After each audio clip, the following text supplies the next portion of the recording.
My name is Chris Pruett. I'm here in my capacity as a blogger. I have a blog called Chris's Survival Horror Quest, which is a blog about horror games in general, how they work and why they're scary. I live in Japan, in Yokohama, and I'm here at the conference this time to speak about what we can learn about the Japanese culture by looking at the horror games that they've made. We can look at games that are very overtly Japanese, and as well as games that are made by Japanese people but attempt to look Western. So if we look at, say, Resident Evil or Silent Hill, those are games that are of Japanese origin but have made a concerted attempt to, appear as if they're from Western countries. Akira Yamaoka, the guy who is the sort of director behind the Silent Hill series, has said that their goal was to make American-style horror through Japanese eyes. He and his team are Japanese, so their heritage must affect it in some way. But their goal was, they're influenced by David Lynch and Stephen King and American sort of horror authors.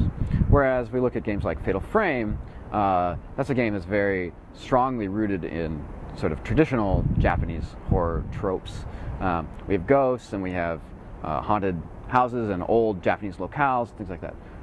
Siren is another game that takes place in Japan as Japanese protagonists, and is very much rooted in, I think, traditional Japanese culture. But my thesis is that even games that aren't obviously Japanese, like Silent Hill, still are going to betray a lot of their cultural origin if we know where to look.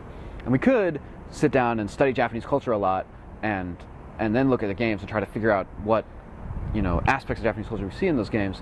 But I think it's a little bit more interesting to look at the games, and then when we have a question about where something comes from or why something doesn't make sense, maybe we can look at the culture and see if there's answers there. Japan has this idea called onnen, which is the concept that intense emotion can affect reality, and that can happen while somebody's alive or in death as well. So there's a huge number of ghost stories, especially about people who die in really tragic circumstances, basically innocent, not evil people who, either have a very painful death or die while in the throes of otherwise, very strong emotion. And because of the strength of that emotion, something remains in the physical world, either an apparition or some sort of area that is changed or flawed. Or, for example, there is a story called The Dead Secret, which was translated by Lafcadio Hearn. Most of the traditional Japanese stories we have in translation in English today are thanks to Lafcadio Hearn. He's a scholar at the beginning of the 20th century in Japan. But he has a story called The Dead Secret about a ghost of a woman who appears in her home after she's died. And she doesn't do anything, she just appears and she looks concerned. And the family is kind of freaked out by this, so they call the local priest from the Shinto shrine over. He comes over and checks it out, and eventually discovers that she's looking at this bookshelf, and inside the bookshelf he finds in a secret compartment a letter from a secret lover that she had that she doesn't want people to find out about. So she's had this worry about this sort of shameful thing that she did in her youth, that her family's going to find out about it, right? And because of this worry, her worry has almost manifested as a ghost and is remaining in the world. So he takes the letter, and he doesn't tell the family anything about it, and he goes back to the shrine and he burns it at the altar or something, and then that's fine. After that, she's fine. Another story is the story of Okiku, which in Japanese is Bansho Sareyashiki, which is literally the dish mansion. And it's about a maid in a samurai's mansion who breaks a plate. There's a set of 10 plates, and she breaks one or actually she doesn't in fact break one, but she's blamed with this plate being broken. And it's a very expensive set. It's really old or something. It's a treasure for the samurai. So he's enraged by her breaking it, even though she's not really at fault. And so he kills her and throws her in a well. And after that, every night she comes up out of the well as a ghost and counts to 9 and then sobs. And eventually her presence is so maddening that the samurai goes insane. And the idea is that she was killed unfairly because she wasn't really at fault, and also in a fairly horrible way.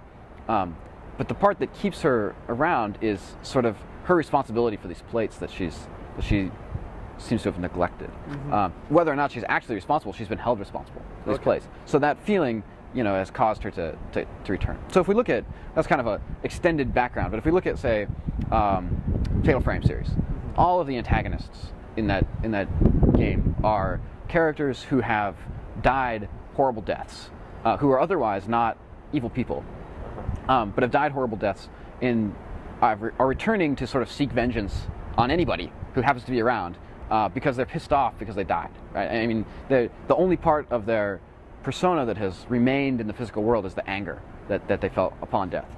So we have, in the first game, we have Kirie, who is the rope shrine maiden, who is kind of pulled apart by ropes for some weird religious ceremony.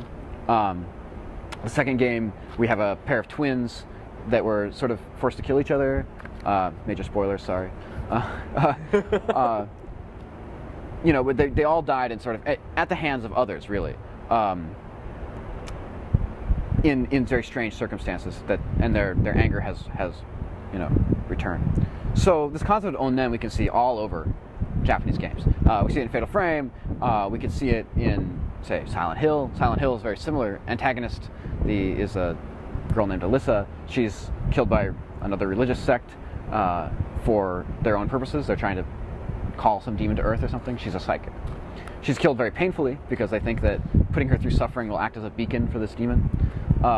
And her response in death is to create Silent Hill as a sort of hell world. And you can see the world of Silent Hill, especially in the first game, as a manifestation of her anger. In the second game, it's sort of a manifestation of the protagonist's problems. So the other trait about onnen is it doesn't really require death, although that's the usual form that it takes. Or we could interpret it, I suppose, as anger at another major spoiler, wife that the protagonist has killed. But I think that it's intended to be the protagonist's own sort of inner demons, kind of played out in physical space. So another trait that all of these are sort of portraying is that Fatal Frame, Silent Hill, we can see the same elements in Siren. These are games where the characters step out of reality and step into sort of this nebulous middle ground where ghosts exist or monsters exist, but it looks like reality, but it's not exactly the same. In Siren, the village, Hanyuda, I think, is separated from the rest of the world by an earthquake, and all the water around it runs red. And then after that, the characters can't actually return. And it's eventually revealed that much more has changed than just the separation from the rest of the world. I mean, the mechanics of this new space are very different.